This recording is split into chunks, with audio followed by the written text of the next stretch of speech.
Hey everyone, welcome back to our channel. Quick guide. On today's video, I'm going to show you how to join Google Photo Album. It's very quick and easy. So let's get started. First, open the Google Photos app on your phone. If you don't have the app yet, you can get it from Google Play Store or the Apple App Store. Once you do that, launch the app and sign in with your Google account. Now on the screen on the bottom, you can find Photos, Memories, Library and Search. Just tap on Library. There you're gonna find Albums option.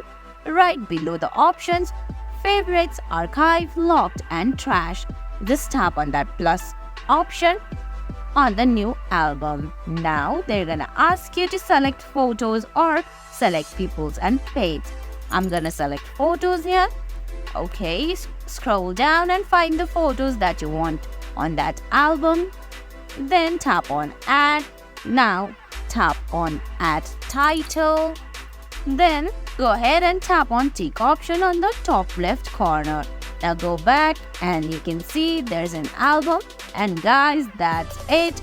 That's how you join Google Photos album. I hope you found this video helpful.